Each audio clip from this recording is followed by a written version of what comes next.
ప్రకటించటకంటే ఏమంటే ఆ వ్యక్తి సరిదిద్దట మేలు అని చెప్పి రాయబడి ఉంది. ఎందుకంటే దేవుడు మనకి నేర్పించేది ఏంటంటే దేవుడు ప్రేమై ఉన్నాడు, అందరినీ ప్రేమించాలనేది ఆయన ఉద్దేశం. ఏమండి ప్రేమించబడటం వల్ల ప్రయోజనం ఉంది. ఏమండి ప్రేమించబడటం వల్ల ప్రయోజనం ఉంది. ఆ ప్రయోజనకరమైన పని చేయవలసింది మనము జాగ్రత్తగా వాక్యానికి లోబడాలి. ఒకసారి జకర్యాకు రాసిన గ్రంథం 9వ అధ్యాయం 9వ వచనంలో మాట ఉంటుంది, చూద్దాం. జకర్యా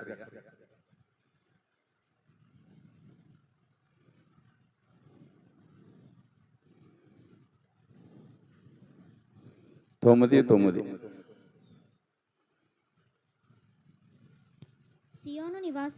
సియోను నివాసులారా బహుగా సంతోషించుడి. యెరూషలేము నివాసులారా ఉల్లాసముగా ఉండుడి. మీ రాజు నీతిపరుడును రక్షణ గలవాడును దీనుడనై గాడిద పిల్లను ఎక్కి మీ యొద్దకు వచ్చుచున్నాడు. ఎఫ్రాయిములో రథములు లేకుండా నేను చేసేదను.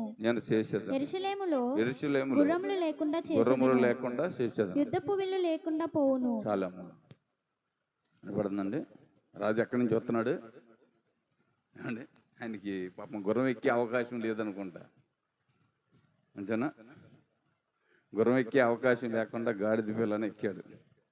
ఆయన ప్రభు ఆ గాడిద మీద ఉన్నంతసేపు ఆ గాడిదని ఎక్కడ నడిపించారండి? ఏమండి ఆ గాడిద ఎక్కడ నడిచింది? రాజవీధులలో కొత్త వస్త్రాలు, ఏమంటే నూతన వస్త్రాలు పరిచి వాటి మీద ప్రయాణం చేయించారు. మరి ప్రభు దిగిపోయినాక గాడిదికి ఏమన్నా ఘనత వచ్చిందా? ఉందా? ఏమంటే ఎవరైనా మళ్ళీ దానికి బట్టలు పరిచారా? ఏమండి చూడండి, ఈ గాడిదికి కూడా అంతే. ఏమండి ఈ గాడిదికి కూడా ఆయన ఉంటేనే ఘనత, ఆయన లేకపోతే ఘనత రాదు. మన పాత నిబంధన గ్రంథంలో బిలాము ఎక్కాడు గాడిద. ఇక్కడ ఆ గాడిదికి ఏముంది? జ్ఞానం ఉంది. ఆ గాడిద ఎక్కిన బిలాముకి జ్ఞానం లేదు, కానీ గాడిదికి జ్ఞానం ఉంది. ఎదురున్న దూత కనపడుతుంది అంటే దానికి ఆత్మీయ నేత్రాలు ఉన్నాయి. దాని మీద కూర్చున్న ఏమండి దాని మీద కూర్చున్న బిలాముకి ఏ నేత్రాలు ఉండే? లోకపు నేత్రాలు ఉండే. బాలాకు దగ్గర సంపాదించాలనే ధనము నేత్రాలు, ధనం మీద ఆశపడి ఎదురు చూసుకుంటూ వస్తున్నాడు. అంటే దూతను కనిపెట్టింది గాడిద. ఏమంటే కొన్ని గాడిదలను దేవుడు ఏర్పాటు చేసుకున్నాడు, కొన్ని గాడిదలను దేవుడు ఏర్పాటు చేసుకోవాలా.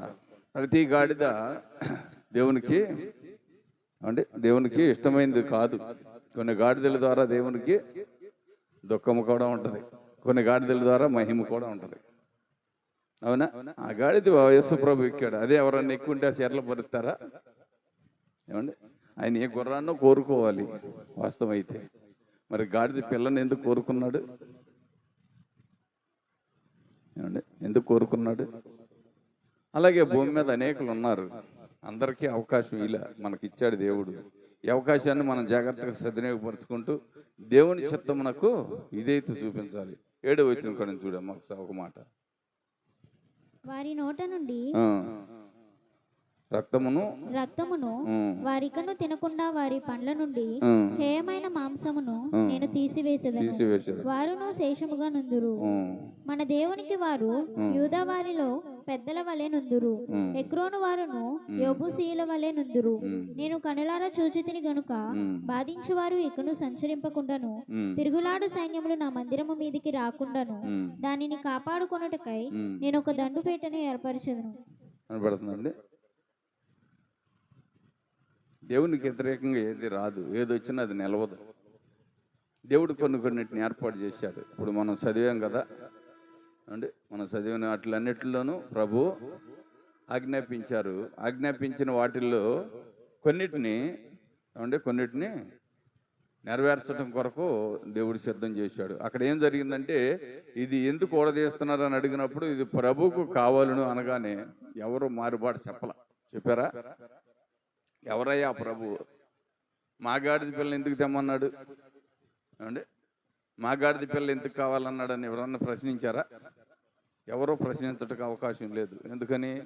ఆయన ఆత్మ వెళ్ళి నిద్రతో ఉంటుంది.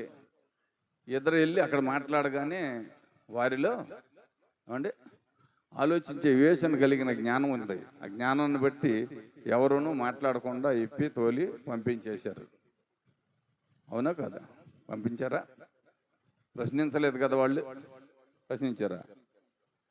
లోకాసు వార్త 19:28 నుంచి చూడు, 35 వరకు.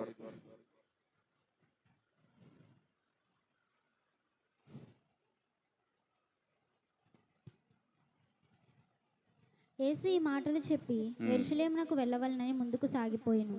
ఆయన ఒలీవల కొండ దగ్గరనున్న బేత్పగే బెతానియా అను గ్రామముల సమీపమునకు వచ్చినప్పుడు తన శిష్యులనిద్దరిని పిలిచి, మీరు ఎదుటనున్న గ్రామమునకు వెళ్ళుడి.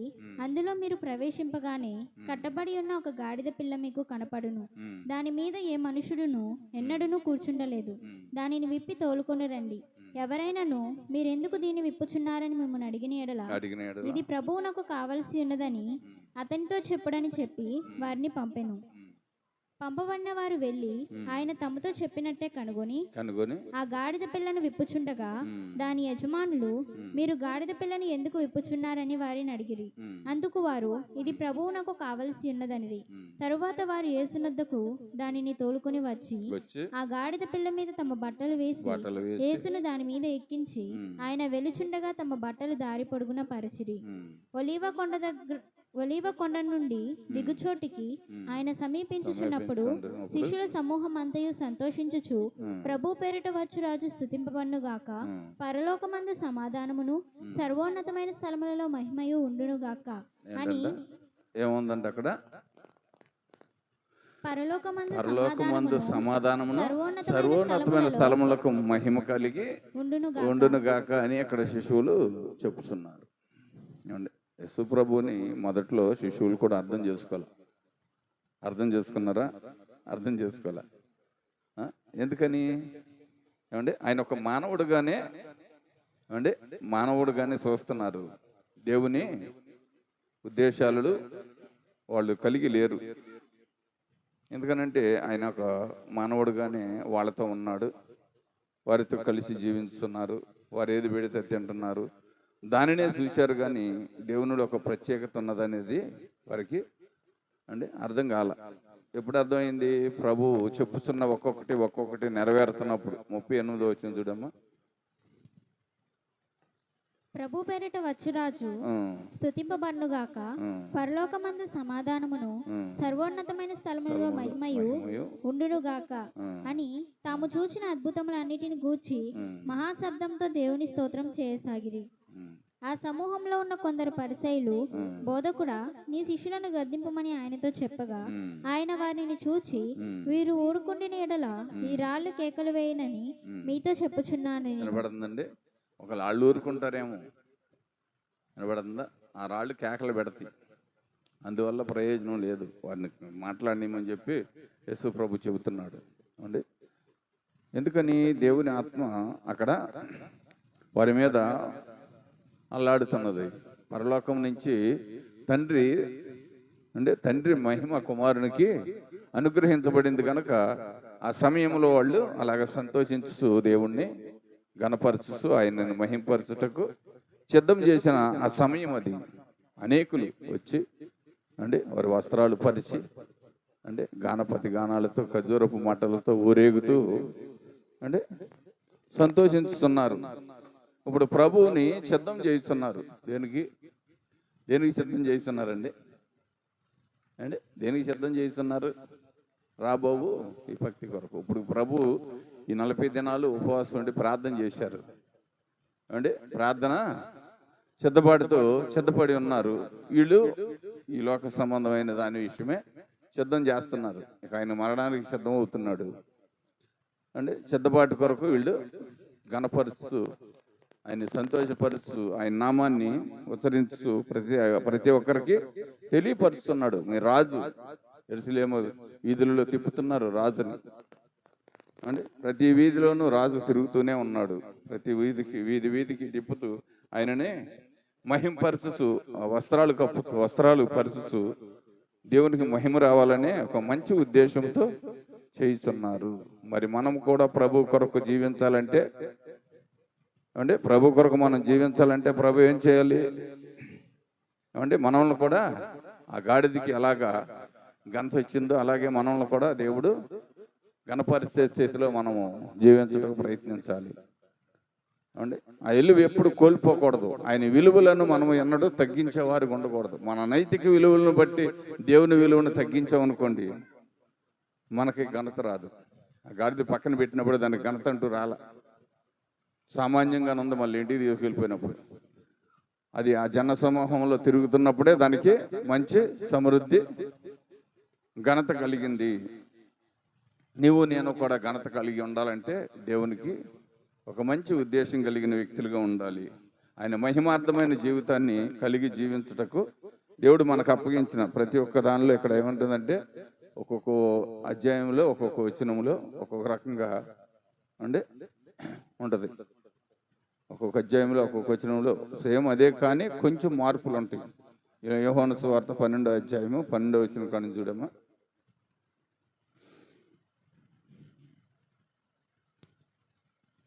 మరునాడు ఆ పండుగకు వచ్చిన బహుజన సమూహము యేసు యెరూషలేమునకు వచ్చుచున్నాడని విని ఖర్జూరపు మంటలు పట్టుకొని ఆయనను ఎదుర్కొనబోయి, జయము, ప్రభు పేరట వచ్చుచున్న ఇశ్రాయేలు రాజు స్తుతింపబడునుగాక అని కేకలు వేసిరి.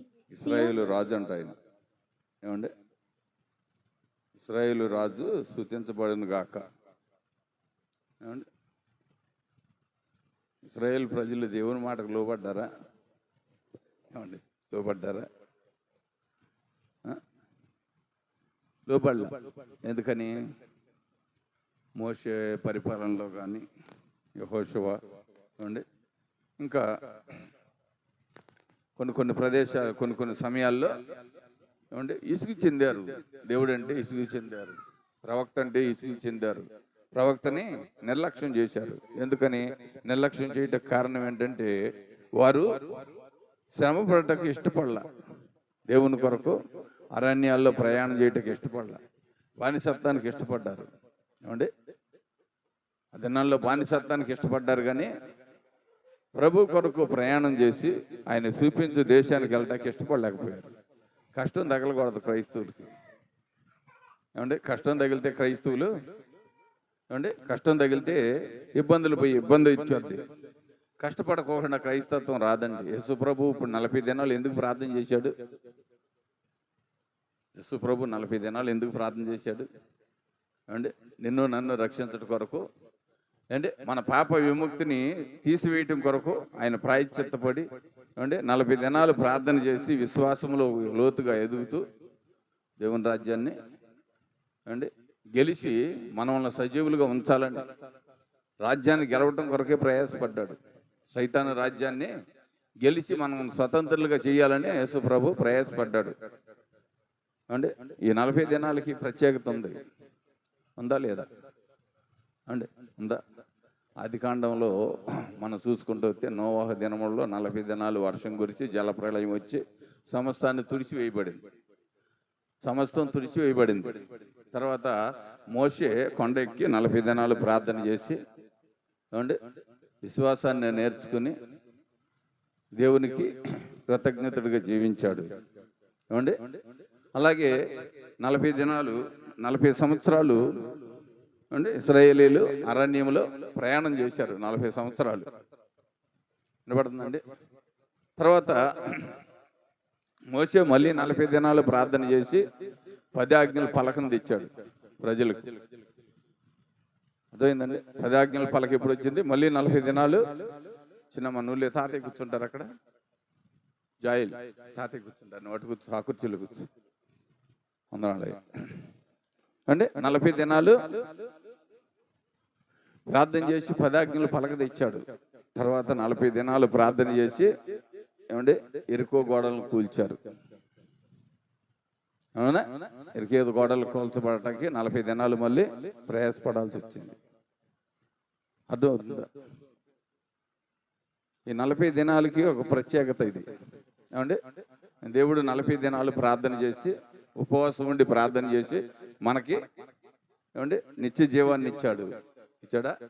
అదే 40 దినాలు మళ్ళీ 120 మందిని ఏమంటే గలిలయలో ఏర్పాటు చేసి మళ్ళీ 40 దినాలు విశ్వాసాన్ని నేర్పించి వారిని శిష్యులుగా ఒక్కొక్కరికి ఒక్కొక్క దేశాన్ని అప్పగించి సువార్త ప్రకటించమన్నాడు. అర్థమైందండి? ఫైనల్ 40 దినాలు ఏంటి? ఏమండి సువార్త వ్యాపింప చేయటం కొరకు 40 దినాలు విశ్వాసాన్ని నేర్పించాడు ప్రభు పరిశుద్ధాత్మతో నింపబడి. ఆ 40 దినాలు వారు 120 మంది గృహంలో ప్రార్థన చేశారు. ఇక్కడేమో యేసు ప్రభు ఒక్కడే ఎడారిలో ప్రార్థన చేశాడు. ఇప్పుడు మనం ఎక్కడుంటేనే ఫ్యాన్లు 2 తిరుగుతుంటేనే అస్సు ఇస్తూ అంటున్నాం, అవునా?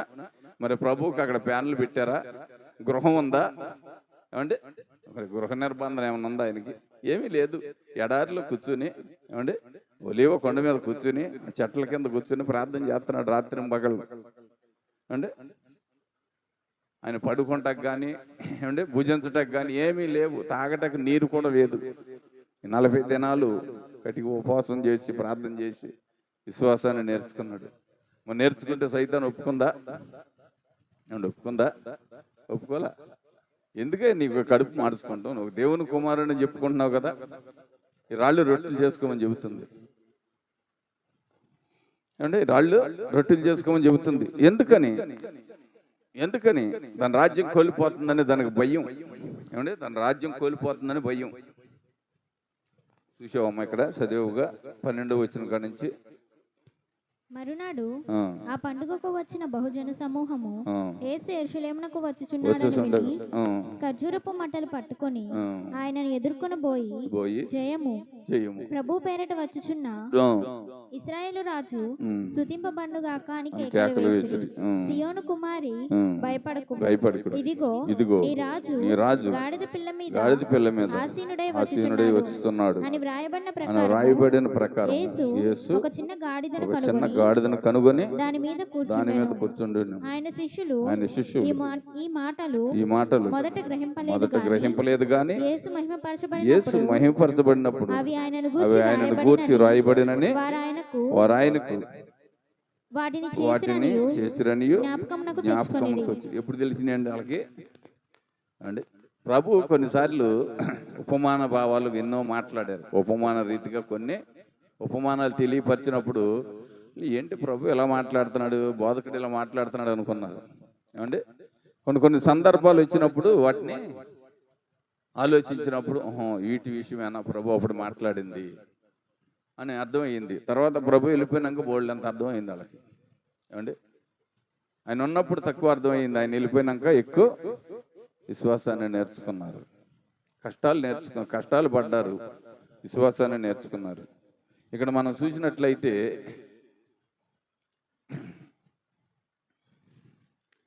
విశ్వాసం నేర్పించట కొరకు పేతురుని అనేక మార్లు గద్దించాడు ప్రభు. గద్దించారా లేదా అమ్మా? పేతురుని గద్దించారా? ఎన్ని మార్లు గద్దించారు? బైబిల్ తీయకుండా చెప్పాలి నాకు. ఎన్ని మార్లు గద్దించారు? ఎక్కడెక్కడ గద్దించారు?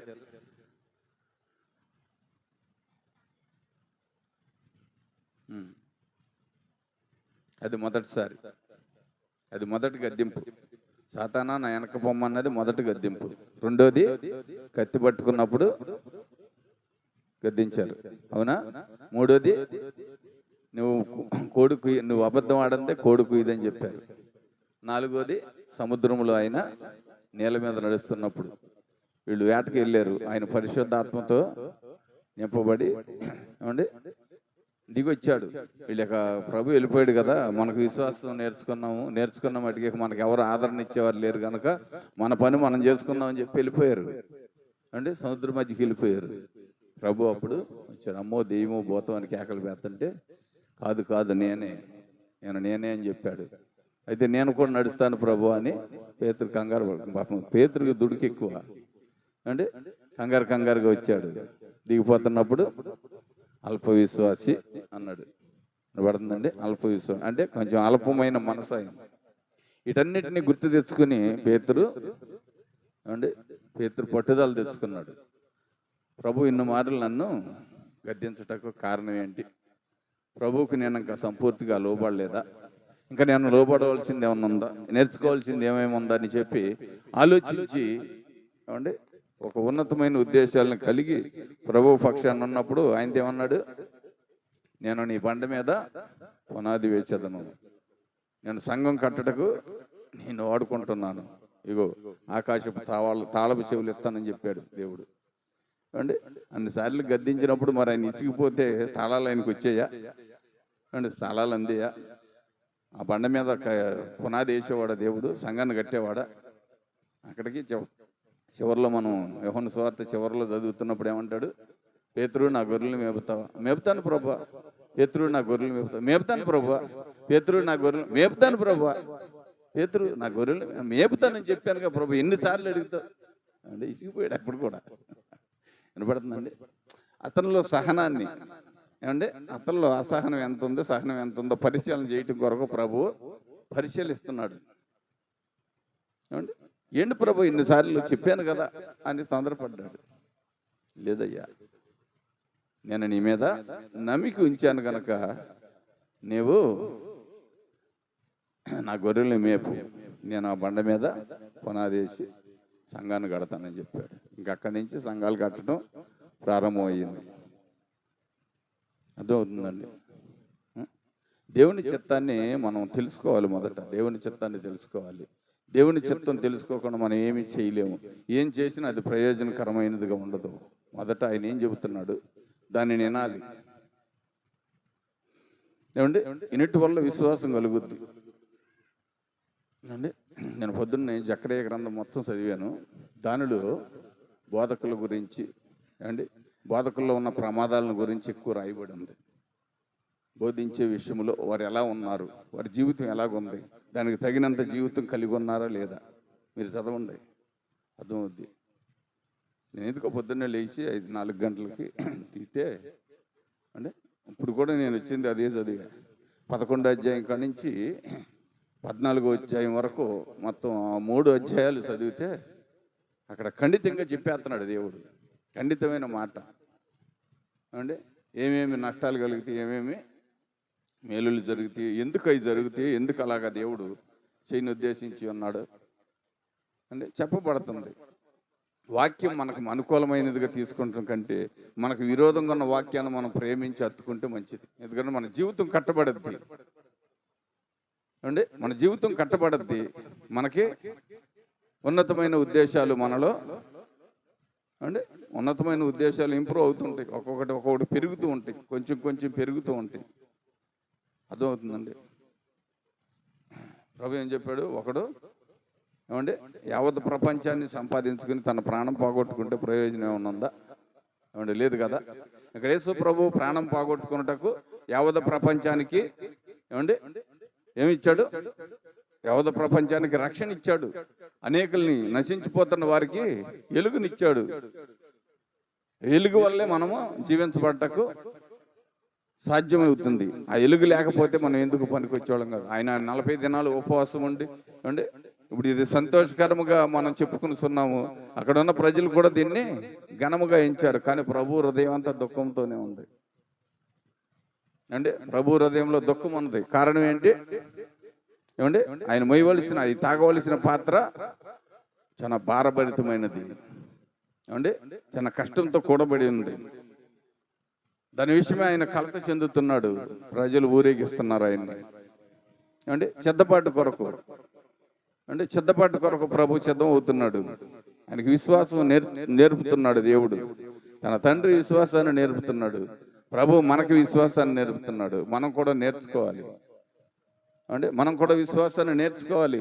జీవిత పరిణామాల్లో ఎన్నో ఆటుపోట్లు ఎదురవుతూ ఉంటాయి. కొన్నిసార్లు కష్టాలు ఎదురవుతాయి, శ్రమలు ఎదురవుతుంటాయి. అంటే ఆయన 30 సంవత్సరాల వరకు ఆయనకి ఏ శ్రమ లేదు. చక్కగా హాయిగా తన తండ్రితో పాటు అంటే తనకు ఆదరణగా నిలబడిన తండ్రితో పాటు వడ్రంగి పని చేసుకుని బతికేశాడు. అంటే ఈ 3.5 సంవత్సరాల్లోనే ఆయన సేవా పరిచర్య ప్రారంభించాడు. అంటే 3.5 సంవత్సరాల్లోనే ఆ కష్టం ఏంటనేది, అసలు పరలోకం నుంచి ఆయన ఎందుకు వచ్చాడు, వచ్చిన పని ఏంటి, ఆయన చేయవలసిన పని ఏంటి, ఆ పని నిమిత్తం ఆయన ఎన్ని శ్రమలు అనుభవించాలి, ఎన్ని అవమానాలు పొందాలి, ఎన్ని దెబ్బలు భరించాలి, అంటే ఎన్ని రకాలుగా ఆయన దూషించబడాలి, అన్నిటినీ ఒక్కొక్కదాన్ని భరించుటకు ఈ 40 దినాలు ఉపవాస ప్రార్థన ఆయన జీవితం. ఏమంటే వీటన్నిటిని భారభరితంగా మొయ్యటకే ఉపవాస ప్రార్థన. అంటే ఆయన 40 దినాలు చేశాడు. మనం 4 గంటలు చేస్తామా? ఉపవాస ప్రార్థన లెక్కోకుండా ఏమండి 4 గంటలు చేయగలమా? సోని ఎన్ని గంటలు చేస్తున్నావు రోజుకి? మరి సాగర్ అంకులు, అమ్మాయి మీరు ఇచ్చి పాటలు పాడండి అంటే, అంకులు మరి నేను అంతసేపు ప్రార్థన చేయలేదని ఎప్పుడైనా చెప్పావా అంకుల్కి? చెప్పావా? పిలిచాడు వచ్చేసాడు, అంతేనా అండి? పిలిచాడు వచ్చేసాడు. పురుకొల్పు వర్తమానాలు చదువుతున్నారా మొత్తం? మళ్ళీ బుక్ అమ్మా, పురుకొల్పు వర్తమానాలు మొత్తం చదువుతున్నారా స్టార్టింగ్ నుంచి? మనం చెప్పాను కదా చదవమని. చిన్న చిన్న వర్తమానాలు ఉంటాయి దాంట్లో, చిన్న చిన్నవి రాశారు, కొన్ని పెద్దవి ఉంటాయి. ఏమండి అసలు మనం ఎక్కడ ఉన్నాము, మన స్థితిగతులు ఎలా ఉన్నాయి, మన పరిస్థితులు ఎలా ఉన్నాయి, ఏ స్థితిలో ఉన్నాము, ఒక్కొక్కటి దానిలో గారు చక్కగా వివరంగా రాశారు. ఎవరన్నా వస్తుందో దాంట్లో. ఏమండి పశ్చాత్తాపం బుక్ చదివారా? దాంట్లో ఏముంది?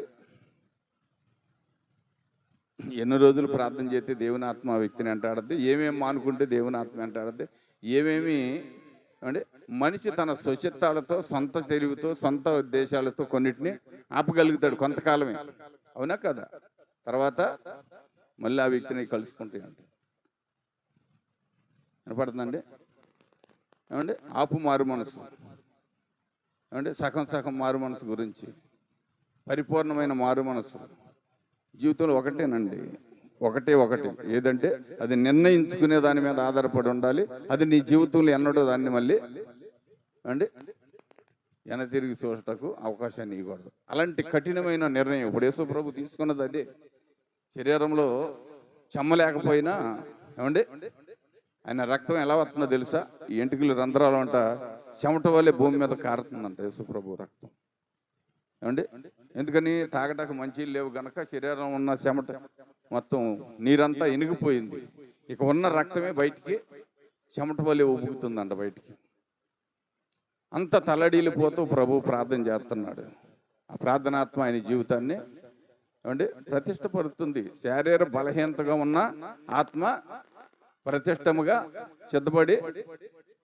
సిద్ధబాటులో ఉంది. అప్పుడు ప్రభు కూడా అడిగాడు, అబ్బాయి మీరు కొద్ది రోజులు నాతో కలిసి ప్రార్థన చేయండి రండి అని శిశువులను తీసుకొచ్చి అటు వెళ్ళి ప్రార్థన చేసి ఇటు వచ్చేటప్పుడు నిద్రపోతున్నారు. అరే కొద్ది గడి అయినను నా కొరకు మీరు ప్రార్థించలేరా అని అడిగాడు. మళ్ళీ కొంచెంసేపటి వెళ్ళొచ్చేటప్పుడు మళ్ళీ నిద్రపోతున్నారు.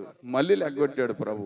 లెగ్గొట్టేప్పుడు అన్నాడు, ఆత్మసిద్ధమే కానీ శారీర బలహీనత వల్ల వీరు చేయలేకపోతున్నారు. కానీ ప్రభువు చెబుతున్నాడు, ఎవరికి? తండ్రికి చెబుతున్నాడు ఈ విషయం. ఏమంటే తన తండ్రికి తెలియపరుస్తున్నాడు. వాళ్ళు నిద్రపోవటం వల్ల వాళ్ళు బలహీనలు కాదు, కానీ వారి ప్రయాసతోనూ భారముతోనూ ఉన్నారు, కానీ శరీరం సహకరించకపోవటం వల్ల వారు నిద్రపోతున్నారని ప్రభు తండ్రికి చెప్పుకుంటున్నాడు యేసు ప్రభు. అర్థమవుతుందా? చాలా జాగ్రత్తగా ఆలోచించండి. దేవుని వాక్యాన్ని మనం ఎక్కడ నిర్లక్ష్యం చేయకూడదు. నేను కూడా దేవునితో ఒక ఉన్నతమైన ఉద్దేశాలు కలిగి ఉంటే ఏమంటే దేవుడు మనల్ని సమృద్ధి జీవంలోకి నడిపించడానికి ఇష్టపడతాడు. సమృద్ధి జీవం అంటే ఏంటండి? సమృద్ధి జీవం అంటే ఏమిటి? సమృద్ధి జీవం అంటే ఏమిటి చెప్పండి. కడుపు నిండా ఆహారం తింటామా సమృద్ధి జీవం అంటే? అనమండి. పాస్టర్ గారు ఎప్పుడు చెప్పలేదా సమృద్ధి జీవం గురించి?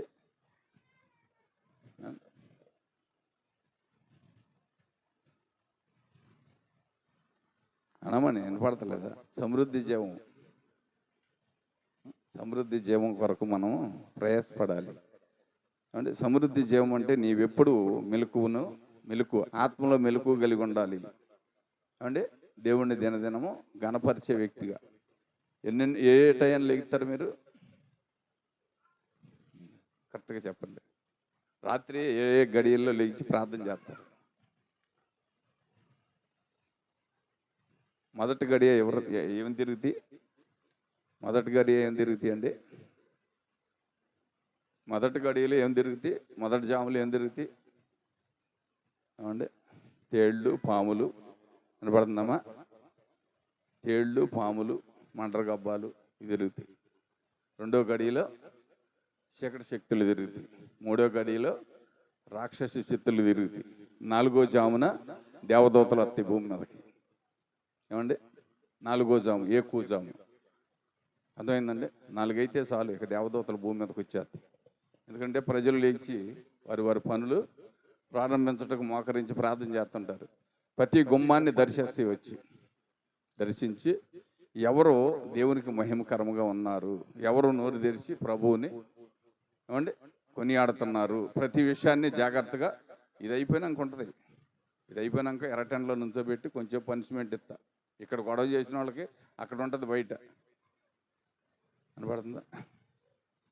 జాయిలు అవ్వచ్చు, జాయిలో వాళ్ళు చెల్లి అవ్వచ్చు, వాళ్ళ అమ్మ అవ్వచ్చు, ఎవరైనా సరే ఎండలో నిలబెట్టే పరిస్థితులు తర్వాత వస్తాయి. అంటే ఆ గడియలో గృహాలు దర్శించటకు దేవదూతలు వచ్చినప్పుడు ఎవరు మెలకు కలిగి ప్రార్థన చేస్తారో వారి లిస్టు తయారు చేస్తుంటాయి. అందుకే ఎక్కువ జామునే లేచి ఏమండి ప్రార్థన చేయమని బైబిల్లో ఉందా? ఎక్కువ జామున లేచి ఏం చేయాలంట? రేయి మొదటి జామున లేచి తన పసిపిల్లల ప్రాణం కొరకు ఏమండి నీళ్లు కుమ్మరించినట్లు హృదయంలో కుమ్మరించమని చెబుతుంది బైబిల్. అర్థమవుతుందా ప్రియులారా? అప్పుడు దేవదూతలు వస్తాయి. మరి 7 దాకా పడుకున్న వాళ్ళ సంగతి ఏంటంటే, వాళ్ళ సంగతి ఏంటంటే సైతాను వచ్చింది. అప్పుడు గాఢాంధకారం, పొద్దు పొడవగానే సైతాను ఎవరు నా పని చేస్తున్నారని చూసుకుంటా కొత్తది.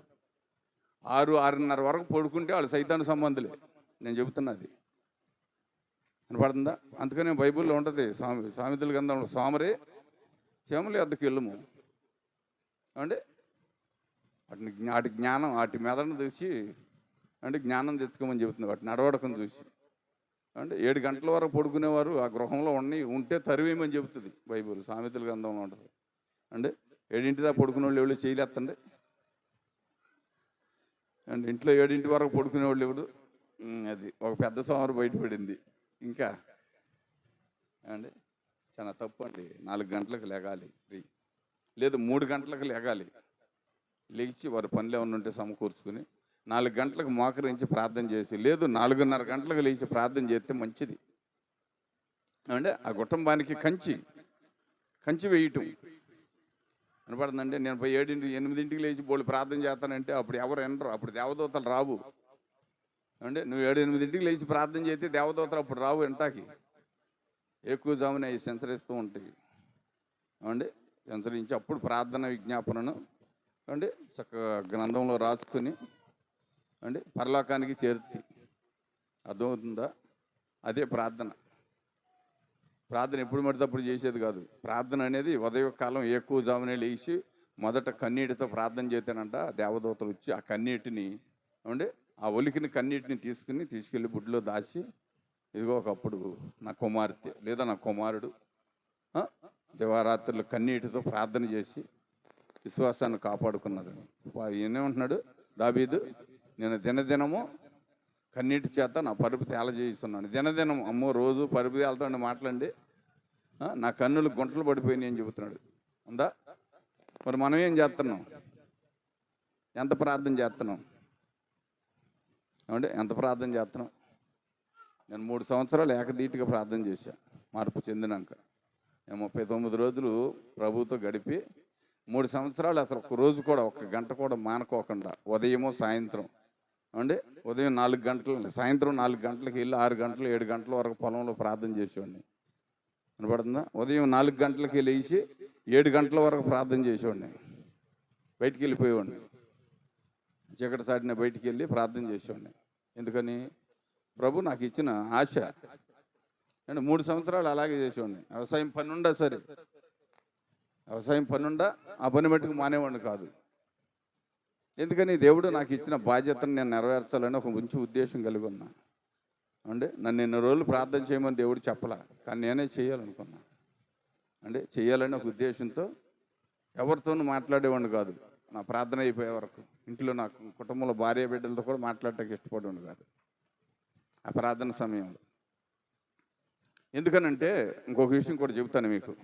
నువ్వు ప్రార్థన చేసే సమయంలో ఎవరైనా పక్కన చిన్న శబ్దం వినపడినా, ఒక పక్క వ్యక్తి నీతో మాట్లాడినట్లుండా నీ ఆత్మ కోల్పోతావు. నువ్వు వినపడుతుందండి? నువ్వు ప్రార్థన చేస్తావు, దృష్టి వాటి మీదకి వెళ్ళిపోద్ది. నువ్వు మోకరించి ప్రార్థన చేస్తావు కానీ ఆత్మ ప్రేరేపణ ముందుకు రాగదు. ఈ దృష్టి మనల్ని ఇప్పుడు మీరు చెప్తున్నా, మీరు పిల్లలు ఇంట్లో ఉన్నప్పుడు ప్రార్థన చేశారనుకోండి, మీరు ప్రార్థన చేస్తారు, పెదవులు కదులుతుంటే కానీ వాళ్ళు చేస్తున్న పని మీ దృష్టిలో ఉండిపోద్ది. అర్థమవుతుందా? ప్రార్థన ఇంప్రూవ్ అవ్వదు, దేవుని దగ్గరికి చేరదు. అందుకని ఒంటరిగా కూర్చొని ప్రార్థన చేయమని ఉంది. అన్నిటినీ సమర్థించుకుని అంటే తలుపులు వేసుకుని మూలను కూర్చొని ప్రార్థన చేయమని చెబుతుంది బైబిల్. ఎవరి శబ్దం వినపడకూడదు ప్రార్థించేటప్పుడు. అలా చేయటం వల్ల వాళ్ళు వీళ్ళు మాట్లాడటం వల్ల దృష్టి తొలగిపోద్ది. సైతాను ఒప్పుకోడు. నువ్వు పెద్ద ప్రార్థన చేసే చూడు, వాళ్ళు చక్కగా మాట్లాడుకుంటున్నారు, ఎంత మంచి మాటలు చెప్పుకుంటున్నారు చూడని. అంటే నువ్వు ఇక్కడ ప్రార్థన చేద్దాం, నీ దృష్టి అక్కడికి తీసుకెళ్ళిపోద్ది. అవునా కాదమ్మా? పక్కవారి మీదకి వెళ్ళిపోద్ది దృష్టి. ఎంత మోకరించి ప్రార్థన చేసింది దృష్టి అటు వెళ్ళిపోద్ది. అందుకని చక్కగా ఏకాంతముగా ఒంటరిగా కూర్చొని ప్రార్థన చేయాలి. నిన్న నా కుమారుడితో అదే మాట్లాడుతున్నప్పుడు, ప్రార్థన చేస్తున్నప్పుడు, చదువుతున్నప్పుడు బాగానే ఉంటుంది నాన్న. బయటికి ఏదన్నా పని మీద బయటికి వెళ్ళి వచ్చేటప్పటికి ఎమ్మటే తలంపులు తొలగిపోతున్నాయి, ఆశ భంగపడిపోతుందని చెప్పి నిన్న ఒక 2 గంటల చర్చ జరిగింది మాకు. అంటే ఈ పశ్చాత్తాపం బుక్ చదువుతున్నాడు. మొన్నటిదాకా కాడి చీకట్లో కాంతిరేఖల బుక్ చదివాడు, అది అయిపోయింది. తర్వాత ఒక బుక్ చదివారు, ఇప్పుడు ఇది చదువుతున్నాడు. అంటే కాడి చీకట్లో కాంతిరేఖలు. ఒక అమ్మాయి మీద 40 దెయ్యాలు ఉన్నాయి. ఒక యవనస్తురాలు బాలిక అంటే చిన్న ఇంత పిల్లప్పటి నుంచే సైతానికి పట్టబడింది పిల్ల. దేవుని మందిలో ఉన్నంతసేపు ఆ వ్యక్తిని ఏవి కదపలేవు. ఆ మందిలో నుంచి బయటికి రాగానే మళ్ళీ అది స్వాధీనం చేసేసుకుంటాయి ఎప్పటికప్పుడే. కనపడుతుందండి.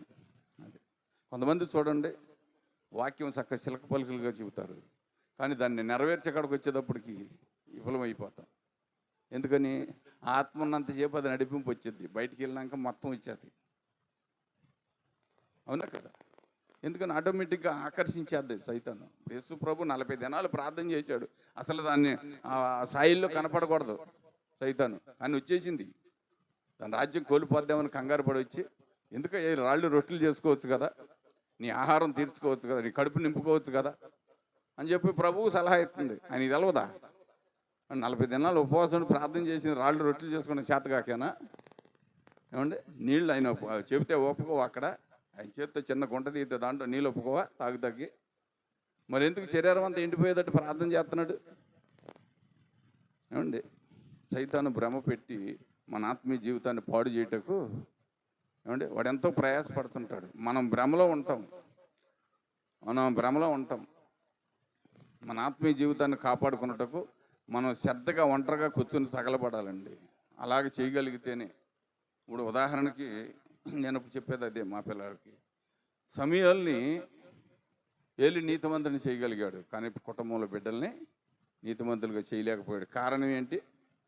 ఏమండి? మన పిల్లలే కదా, మన మందిరంలో ఉన్నారు కదా, మనతోనే ఉంటున్నారుగా అనే నిర్లక్ష్యము అతన్ని ఆవరించింది. ఇప్పుడు సమయాలు అంటే బయట కుమారుడు, అతని బాధ్యత తీసుకోకపోతే వాళ్ళ అమ్మ వచ్చి నన్ను అడుగుద్దామనే ఆలోచనతో ఉన్నాడు. ఇక్కడ ఎవరు అడగరుగా, మన బిడ్డలేగా అనే నిర్లక్ష్యం ఆ వ్యక్తిని, ఆ బిడ్డల్ని ఏం చేసిందండి? లోకం పాలు చేసేసింది. సమయాలు అంటే ఇశ్రాయేలీలకు మొదటి రాజు అయిన సౌలును ఆశీర్వదించే మెట్టు, తర్వాత దావీదును ఆశీర్వదించే మెట్టు, దీవించే మెట్టులోకి తీసుకొచ్చాడు తన కుటుంబంలో. అంటే యేసు ప్రభువు కూడా సైతానుని జయించింది దేని కొరకంటే మనల్ని రక్షించుకుని ఆయన బిడ్డలుగా, ఆయన కుమారులుగా, కుమార్తెలుగా ఆయన స్వాస్థ్యాన్ని ఇతరులకు పంచటం కొరకే మనల్ని భూమి మీద సైతాను నుంచి జయించి విడిపించి మనకు ఒక రక్షణ ఇచ్చాడు. దానిని నీవు నిర్లక్ష్యం చేయకూడదు. మనం ఇప్పుడు సవారీ చేసేది ఏమండి? యేసుని ఎక్కడున్నామండి? యేసుని మన భుజాల మీద ఎత్తుకుని గాడిదల వలె నడవాలి. యేసు మన భుజాలు దిగిపోతే మనకు కూడా విలువ ఉండదు. ఆయన మన భుజాల మీద ఉన్నంత వరకు మనకి విలువ వచ్చింది. ఆ సిలువ విలువ ఎప్పుడైనా విలువగానే ఉంటుంది. అది ఎప్పుడైతే తప్పిపోద్దో ఏమండి? లోకం చూసారా ఎలాగుంది? ప్రవీణ్ రిపోర్ట్ ఏమని వచ్చింది? సాగర్ ప్రవీణ్ రిపోర్ట్ ఏమని వచ్చింది? ముందు తాగాడని చెప్పారు. ఏమంటే తాగుతాడు ఆయన? ఏమండి? మరి ఎంతకు అమ్ముడుపోయారు? పోలీసులు అమ్ముడుపోయారు, ప్రభుత్వం అమ్ముడుపోయింది. ఏమండి? పాస్టర్లు కొంతమంది అమ్ముడుపోయారు. ఇంతమంది అమ్ముడుపోతేనే అది అలా రిపోర్ట్ అలా వచ్చింది. ఏమండి? అతను తాగుడు గురించి చెప్పాడు. నేను యవ్వన కాలంలో ఉన్నప్పుడు, నేను చదువుకునే టైంలో పారంబోకలతనం ఉన్నప్పుడు ఇవన్నీ చేశాను, కానీ నేను దేవునికి దగ్గరకు వచ్చినాక అన్నింటినీ విడిచిపెట్టేశానని చెప్పాడు. అర్థమైందా ప్రియులారా? ఆయన బయలుదేరటమే, బయటికి రావటమే ఆయన అంతరించబడ్డాడు. ఇంకక్కడి నుంచి వచ్చిందంతా పేకే. బ్రాందీ షాపుల్లో తిరిగింది పేకే, మొత్తం అంతా ఏమండి పేకే. మరి దాన్ని ఏమండి అది ఆ వ్యక్తి కాదని తెలుసు వాళ్ళకి, కానీ నిరూపించి తానే మందు తాగాడని చెబుతున్నారు. అంటే మన ఆంధ్ర వాళ్ళు చల్లారిపోయారు, కానీ అమెరికా వాళ్ళు గట్టిగానే పట్టుకున్నారు. మీరు మా ఇండియాకి రండి, మిమ్మల్ని అరెస్ట్ చేస్తాం అంటున్నారు వాళ్ళు. వినపడుతుందా ప్రియులారా? అంటే ఆఖరికి అతనితో పాటు నేను అతను ప్రాణ స్నేహితుడిని, పార్ట్నర్ని అని చెబుతున్నవాడు కూడా ఆయన తాగడు కానండి, ఒకవేళ హత్య అయితే అవ్వచ్చేమో కానీ ఆయన తాగడు అంటున్నాడు. అంతేగాని గట్టిగా చెప్పట్లా. వినపడుతుందండి అండి? ధనము సమస్త కీడులకు మూలం అది, అవునా? ధనమేగా అన్నిటినీ తారుమారు చేసేది. ఏమండి? నిజాన్ని కప్పిపెట్టుద్ది, నిజాయితీని చంపేసిద్ది, అన్నిటినీ పాడు చేసేది ధనమే. అంటే ధన సమృద్ధి కలిగిన వ్యక్తి ఏమండి ఎక్కడికైనా వెళ్ళిపోతాడు, ఏ స్థితికైనా వెళ్ళిపోతాడు. వాళ్ళు స్టార్టింగ్లో ఏమైతే పెట్టారో, అంటే స్టార్టింగ్లో ఏం పెట్టారు? తాగి చనిపోయి ఉంటాడు అన్నారు అంటే ఆర్ఆర్ఎస్ వాళ్ళు. అంటే వాళ్ళు చెప్పింది నిజం చేశారు ప్రభుత్వం. అర్థమవుతుందా? జాగ్రత్త ప్రియులారా. ఇప్పుడున్న కాలాన్ని బట్టి, ఇప్పుడున్న పరిస్థితులను బట్టి మనం అవకతవకలుగా ఉంటే మనం అటు చందం ఇటు చందం, ఏమండి? అటు ఇటు కానీ మధ్య స్థితిలో ఉండిపోతాం. అందుకని దేవుని వాక్యం ఉందా, నీవు చల్లగానైనా ఉండు, ఎచ్చగానైనా ఉండు, నునువెచ్చని స్థితిలో ఉండొద్దని చెబుతుంది. ఏ క్రైస్తవుడైనా సరే నునువెచ్చగా ఉంటే ఆయన జీవితం ఏమండి శిథిలం అయిపోద్దండి. ప్రతి విషయంలో కూడా జాగ్రత్తగా ఉండాలి, నిక్కర్చుగా ఉండటకు ప్రయత్నించాలి, నిజాయితీగా పనిచేయటకు ప్రయత్నించాలి, నిజదేవుణ్ణి గణపరచటకు ప్రయత్నించాలి. నిజదేవుణ్ణి నేను తెలుసుకున్నాక నా ప్రభువుకి నేను ఎన్నడూ మోసం చేయకూడదు. ఆయన కొరకు నేను ప్రాణమైనా పెట్టాలి, కానీ ఆయన ఇంకను ప్రాణం తీసేవాడుగా ఉండకూడదు అని ఒక మంచి పట్టుదల మన జీవితంలో ఉంటే ఆ కసి మనల్ని అభివృద్ధిలోకి తీసుకొచ్చిద్ది. అవి జరుగుతూనే ఉంటాయిలండి. ఈ చెప్పేవారు చెబుతానే ఉంటారులేండి. ఇవన్నీ మనం ఎక్కడ చేయగలుగుతాంలేండి, ఇవన్నీ ఎలా పాటించగలుగుతామండి, ఇవి మనకు ఎలా సాధ్యపడద్దండి అని నువ్వు అనుకుంటే అక్కడ ఎక్కడే ఉంటాయి. నీవుగానే ఉంటావు, దేవుడుగానే ఉంటాడు. మానవ స్వభావం ఆ గాడిద మీద ఉన్న బిలాంలాగా ఉండిపోద్ది. ఎందుకని? కళ్ళు ఇప్పి చూస్తల్లా. అదేమో చెబుతుంది గాడిద ఏమో చూస్తుంది, అమ్మో ఖడ్గం పట్టుకుని నా యజమాని చంపేద్ది దోత, నేను ఏదో రకంగా నా యజమాని రక్షించుకోవాలనేమో అది ఒదిగి నడుతుంటే దాన్ని ఎరగొట్టే అతను అడిగిన. ఏమండి? డబ్బు అదంతో కళ్ళు మూసుకుపోయినాయి ఆయనకి. ఆయన బాలాకని కలుసుకోవాలి, కోరిని అన్ని సంపాదించుకోవాలని ఆశతో ఉన్నాడు. కళ్ళు గమ్మేసిని, ఇక కడుపు మండింది.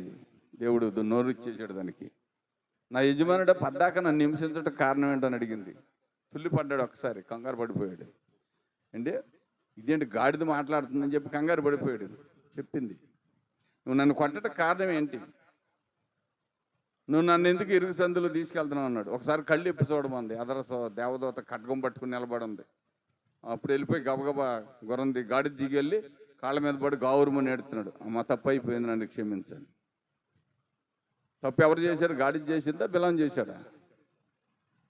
గాడిద తప్పు, బిలందా?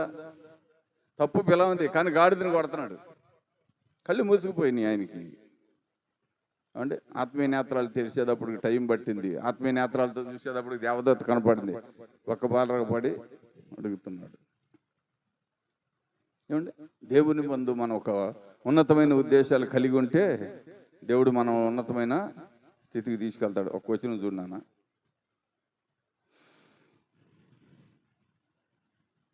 16. ఆయన శిశువులు ఈ మాటలు మొదలు ఈ మాటలు మొదట గ్రహింపలేదు గాని ఉమ్, యేసు మహిమపరచబడినప్పుడు ఆ, అవి ఆయనను గూర్చి వ్రాయబడిననియు అవును. వారు ఆయనకు వాటిని చేసిరనియు ఉమ్, జ్ఞాపకమునకు తెచ్చుకొనిరి. తెచ్చుకొనేది. ఆయన లాజరును సమాధిలో నుండి పిలిచి ఆ, మృతులలో నుండి అతని లేపినప్పుడు లేపినప్పుడు అతనితో కూడా అతనితో కూడా ఉండిన జనులు జనులు సాక్ష్యం ఇచ్చిరి. సాక్ష్యం ఇచ్చిరి. అందుచేత అందుచేత ఆయన సూచక క్రియ చేసినని ఆ, జనులు విని విని ఆయనను ఎదుర్కొనబోయిరి. ఆ, కావున పరిసయ్యులు ఆ, ఒకరితో ఒకరు ఆ, మన ప్రయత్నములు ఎట్లు నిష్ప్రయోజనమైపోయినవో ఆ. చూడుడి. వినపడుతుందండి. మనం ఇప్పుడు ఏసుని ఏదో రకంగా ఇరికిద్దాం అనుకున్నాం, కానీ ఇక్కడ చచ్చిపోయిన వాడిని లేపాడు. ఇప్పుడు ఆయన మధ్యకి లేదు మాట్లాడినా జనం ఒప్పుకోరు. ఏమండి, జనం తిరుగుబాటు చేసి మనం రాళ్లతో కొడతారేమో. ఇది సమయం కాదు, ఆలోచిద్దాం అని చెప్పి చల్లగా ఒక్కొక్కరినే సమకూర్చుకుంటున్నారు వాళ్ళు. ఇదే జరిగింది ఇప్పుడు ఇక్కడ. అంటే ప్రవీణ్ పగడాల గురించి కూడా అదే జరిగింది. ఫస్ట్లో ఉన్న వేడి అంటే రిపోర్ట్ వచ్చినాక అది కాదు అని చెప్పలేకపోతున్నారు ఎవరి కాళ్ళే. వాళ్ళు అమెరికా ఉండేవాళ్ళు మట్టుకి మళ్ళీ చేయించాల్సిందే, మళ్ళీ శవ పరీక్ష చేయాలంటున్నారు వాళ్ళు. ఇన్ని రోజులైనా సరే చేయాల్సిందే, అది కాదు, మీరు చెప్పేది కరెక్ట్ కాదు, ఫేక్ అని చెబుతున్నారు అండి. అనిపడుతుందండి. నిధ నిర్ధారణ కమిటీకి మనం దొరకపోవచ్చు ఏమండి, కానీ ఆ కమిటీలో దొరికేస్తారు ఎవరైనా సరే. ఏ కమిటీలో? పరలోక కమిటీలో దొరికేస్తాం. ఇక్కడ పేక్ ఇవన్నీ పేక్ అవ్వచ్చు, కానీ నిజ కమిటీ అక్కడ ఉంది. నీ జీవితానికి నా జీవితానికి అండి వేయబడిన కమిటీ అక్కడ ఉంది. ఆ లంగర్లో నుంచి తప్పించుకుంటే ఎవరి వల్ల కాదు. దాని విషయమే నీవు నేను ఆలోచన చేయాలి. దేవుని దగ్గర మనం ఎన్నిసార్లు తప్పుకున్నా, ఎలా తప్పుకున్నా పర్వాలేదు, కానీ ఆయన మన నుండి తొలగిపోకుండా చూసుకోవాలి. మనం తొలగిపోయినా ఆయనకి ఏమి ఇబ్బంది లేదు, కానీ ఆయన మన నుండి తొలగిపోతే మన కష్టాలు, మన బాధలు, మన శ్రమలకు ఎవరు అంత తీయగలరా? దేవుడు పెట్టింది వీళ్ళని తీస్తారండి? దేవుడు పెట్టిందని ఎవరైనా తీయగలరా? ఎవరి వల్ల కాదు, మన వల్ల కాదు. ఇంకా సమయంలో మన ప్రార్థన కూడా ఆయన ఆలకించదు. నువ్వెవరో నాకు తెలియదు అంటాడంట. నువ్వెవరో నాకు తెలియదు అని చెప్పేస్తాడంట దేవుడు. అప్పుడు ఎవరికి చెబుతాం అండి? మన కష్టాలు ఇన్ని ఆయన మనకు తెలవదంటే మనం ఎవరికి చెబుతామండి? అందుకని జాగ్రత్తగా మన జీవితాలను దేవుని కొరకు ఒక మంచి సమర్పణగా అప్పగించుకుని, అండి ప్రభువా, నిన్ను మోసిన గాడిద ఘనత పొందింది, మేము క్రైస్తవులు అని చెప్పుకున్న మాలోకి మీ ఘనత రాలేకపోవటం కారణం ఏంటి ప్రభు అని ప్రభువుని అడుగుదాం. 10 నిమిషాలు అందరం కలిసి ప్రార్థన చేద్దాం అండి. మరి పూట బల్లారాధన కూడా ఉంది, దాని విషయం కూడా సిద్ధపడండి. ఒక 10 నిమిషాలు